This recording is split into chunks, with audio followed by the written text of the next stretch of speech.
శ్రీమహాగణాధిపతయే నమః. సదాశివసమారంభాం శంకరాచార్యమధ్యమాం అస్మదాచార్యపర్యంతం వందే గురుపరంపరాం. శ్రీమాత్రే నమః. ప్రేక్షకులందరికీ స్వాగతం. వారఫలాలు 14/1/2024 నుండి 20/1/2024 వరకు గల వార ఫలితాలను తెలుసుకుందాం. ఈ ద్వాదశ రాసుల వారికి ఈ వారం రోజులు ఏవైతే ఉన్నాయో ఈ వారం రోజుల్లో ఎటువంటి పనులు చేపట్టవచ్చు, ఎటువంటి పనులు చేయకూడదు, అలాగే ఏ రాశుల్లో ఉన్నవాళ్ళు ఎటువంటి ఫలితాలను పొందుతారు, అలాగే విద్యార్థులు కావచ్చు, వివాహం కాని వారికి కావచ్చు, అలాగే ఉద్యోగస్తులకు కావచ్చు, అందరికీ కూడా ఏ విధంగా ఉండబోతోంది, వీళ్ళు ఎటువంటి పరిహారాలు చేసుకోవాలి, ఇలాంటి విషయాలన్నిటి గురించి కూడా మనం ఈ వీడియోలో తెలుసుకుందాం. అలాగే ఈ యొక్క ద్వాదశ రాశుల వారికి కూడా నవగ్రహ సంచారాన్ని అనుసరించి మనకి అసలు ఎటువంటి ఫలితాలు గోచారం ప్రకారం ఎలాంటివి ఉంటాయి అనే విషయాన్ని మనం తెలుసుకుందాం. ఈ వారం గ్రహస్థితి కానీ చూసుకున్నప్పుడు మనకి మేషరాశిలో గురువు యొక్క సంచారము, అలాగే ఈయన గురువు యొక్క సంచారంలో ఈయన వక్రీకరణ అయిపోయి వక్రత్యాగం పొందడం అనేది జరిగింది. అలాగే ఇక్కడ కేతు వచ్చేటప్పటికి కన్యలో సంచారము, అలాగే శుక్రుడు 18వ తారీఖు వరకు కూడా రాత్రి వరకు కూడా వృశ్చిక రాశిలో ఉండి తదనంతరం ధనుస్సు రాశిలోకి ఈ శుక్రుడు సంచారం చేయడం అనేది జరుగుతుంది. అలాగే ఇక్కడ ధనుస్సు రాశిలో ఈ యొక్క రవి కూడా ఇక్కడ మనకి 15వ తారీఖు వరకు రవి ఉండి, అంటే అక్కడి నుంచే మనం మకర సంక్రమణం అంటున్నాం కదా, ధనుసు రాశి నుంచి రవి మకరంలోకి ప్రవేశించడం అనేది 15వ తారీఖున జరుగుతుంది. అలాగే ఈ ధనుసు రాశిలో కూడా యొక్క కుజుడు అలాగే బుధుడు యొక్క సంచారం అనేది నడుస్తోంది.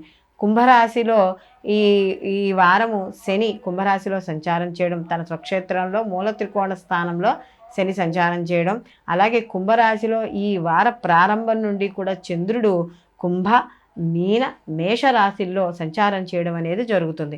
రాహు కూడా మీన రాశిలో ఈ వారం అంతా కూడా ఇక్కడ సంచారం చేయడం అనేది జరుగుతుంది. కాబట్టి ఈ గ్రహాల యొక్క సంచారాన్ని అనుసరించి ద్వాదశ రాశుల వారికి శుభాశుభ ఫలితాలు ఏ విధంగా ఉన్నాయి అనే విషయాన్ని తెలుసుకుందాం. మకర రాశి వారికి చూసుకుంటున్నప్పుడు ఈ మకర రాశి వాళ్ళకి ఏళ్ళనాటి శని యొక్క ప్రభావము, అలాగే వ్యయస్థానంలో రవి కుజు బుధుల యొక్క సంచారము, అలాగే దీనితో పాటు లాభస్థానంలో ఉన్న శుక్రుడు కూడా వార ప్రారంభంలోకి వచ్చేయడం, అలాగే రవి కూడా మార్పు చెందడం, ఇవన్నీ కూడా కొంత అప్ అండ్ డౌన్స్ని ఇవ్వడం అనేది జరుగుతుంది. విద్యార్థులు ఎవరైతే ఉన్నారో వాళ్ళందరూ కూడా కాస్త శ్రద్ధ పట్టి వహించాలి. ఎందుకంటే ఇక్కడ ఎప్పుడైతే రవి జన్మలోకి మార్పు చెందుతాడో కొంచెం మానసికంగా కాస్త మానసిక విచారము ఇలాంటివి ఉంటూ ఉంటాయి. కాబట్టి మనసును స్థిరంగా ఏర్పరచుకుని ప్రతి పనిని కూడా చేసుకోవాలి. అలాగే కాస్త ఖర్చులు, కలహాలు ఇలాంటివి ఏర్పడే అవకాశం అనేది కనబడుతోంది. ముఖ్యంగా శుక్రుడు కూడా వీళ్ళకి వ్యయస్థానంలోకి ఎప్పుడైతే ఉందో కాస్త అనవసరమైన ఖర్చులు, అలాగే ఎవరైతే చేతి వృత్తుల్లో ఉంటారో వాళ్ళకి కాస్త ఆటంకాలు, ఇబ్బందులు, లేకపోతే ఈ పని ఏమవుతుందో అన్న ఒక భయము, ఇలాంటివన్నీ కూడా చోటు చేసుకునే అవకాశం అనేది కనబడుతుంది. అయితే ఇక్కడ ద్వితీయ స్థానంలో కాస్త శని భగవాను సంచారము, దాంతోపాటుగా ఈ వారము వీళ్ళకి ఈ చంద్రుడు కూడా వీళ్ళకి ద్వితీయ స్థానంలో సంచారం చేయడము ఇలాంటివి కూడా ఏర్పడుతున్నాయి. అయితే ఇక్కడ బుధుడు కూడా వ్యయ స్థానంలో సంచారం చేయడం వల్ల ముఖ్యంగా వీళ్ళు చేసే వృత్తి ఉద్యోగ పరంగా ఏవైతే ఉన్నాయో వాటిల్లో చిన్న చిన్న ఉడిదుడుకులు, ఆటంకాలు ఏర్పడే అవకాశం అనేది ఇక్కడ మనకి కనబడుతుంది. అలాగే కుజుడు కూడా వీళ్ళకి వ్యయ స్థానంలో బుధుడితో కలిసి ముఖ్యంగా ఉండడం వల్ల కాస్త చతుర్థ స్థానం వాహనాలు నడిపేటప్పుడు కానీ అలాంటి విషయాల్లో కాస్త జాగ్రత్త వహించండి. అలాగే లేకపోతే ఈ ఏదైనా కొంచెం షార్ప్కి సంబంధించిన వస్తువులు, పనిముట్లు, ఇలాంటి అస్త్రాలు శస్త్రాలు వాడేవాడు మాత్రం కాస్త జాగ్రత్త వహించడం అనేది మంచిది. అలాగే వీళ్ళకి ఎప్పుడైతే ఈ యొక్క చంద్రుడు కూడా ఈ యొక్క మకర రాశి వాళ్ళకి ద్వితీయ స్థానంలో ఉండి తర్వాత తృతీయ చతుర్థ స్థానాలకు వెళ్తాడో కాస్త మొదట్లో కాస్త వీళ్ళకు కూడా చంద్రుడు వల్ల పెద్దగా శుభ ఫలితాలు ఉండవు, అలాగే శని వల్ల కూడా పెద్దగా ఉండవు. కాబట్టి వీళ్ళకి వారం మధ్యలో మాత్రం కాస్త వీళ్ళ ఈ చేసే పనుల మీద మాత్రం కాస్త వీళ్ళకి గ్రిప్ రావడం అనేది జరుగుతుంది. అలాగే విద్యార్థులకు కూడా కాస్త శ్రద్ధ పెట్టి వహించండి, మంచి ఉత్తీర్ణత సాధిస్తారు. రాజకీయ, సినీ, కళారంగాల్లో ఉన్న వాళ్ళకి అవకాశాలు వస్తాయి, వాటిని సద్వినియోగం అనేది తప్పనిసరిగా చేసుకోవాలి. దీంతో పాటు ఒక్కోసారి శత్రువులు కూడా పెరిగే అవకాశం ఉంది. అలాంటి విషయాల్లో కొద్దిగా విషయాల్లో జాగ్రత్త పడాలి. ఖర్చుల విషయాల్లో కూడా కొద్దిగా ఈ మకర రాశి వాళ్ళు ఈ వారం జాగ్రత్త తీసుకోవాల్సిన అవసరం ఎంతైనా ఉంది.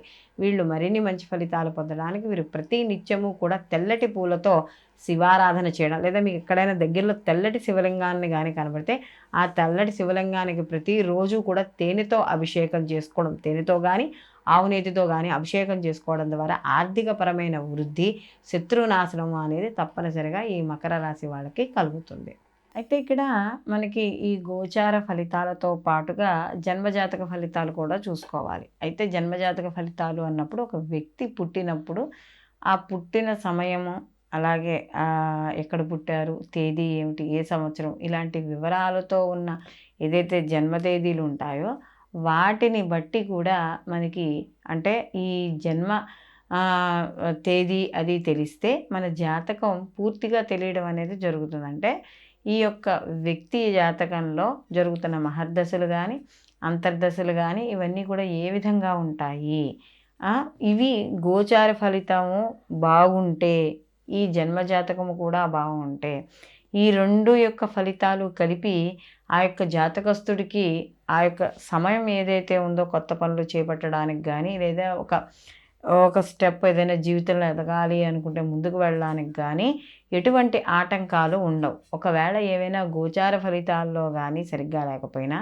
లేదా జన్మజాతకంలో జరుగుతున్న పీరియడ్ సరిగ్గా లేకపోయినా కూడా చిన్న చిన్న ఆటంకాలు ఏర్పడే అవకాశం అనేది ఉంటుంది. కాబట్టి అలాంటప్పుడు ఈ గోచార ఫలితాలతో పాటు ఎవరైనా మేము ముందుకు వెళ్ళలేకపోతున్నాం, మాకు పనులు ఏం అవ్వడం లేదు, లేదా పిల్లలకి సరిగ్గా విద్య రావడం లేదు, లేదు వివాహం సరిగ్గా కావడం లేదు, లేదు మాకు ఏదో ఒక నూతన గృహం కొనుక్కోవాలనుకుంటున్నా వాటికి సంబంధించిన పనులు ముందుకు వెళ్ళడం లేదు, లేదా మాకు లోన్స్ రావడం లేదు, మేము అప్పులు తీర్చుకోలేకపోతున్నాం, ఆరోగ్య సమస్యలతో ఇబ్బంది పడుతున్నాము, ఇలా రకరకాల మానసికమైన సమస్యలు ఇలా మనకి చాలా ఉంటాయి ఒక వ్యక్తి జీవితంలో.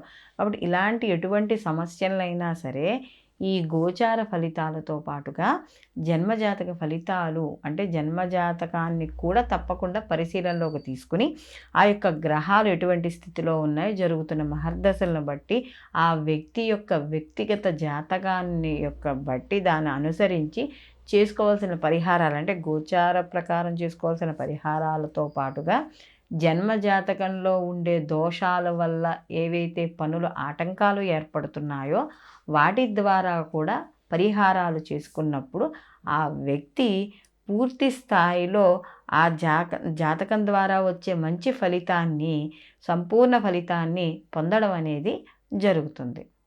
సర్వే జన సుఖినో భవంతు, లోకా సంస్థ సుఖినో భవంతు.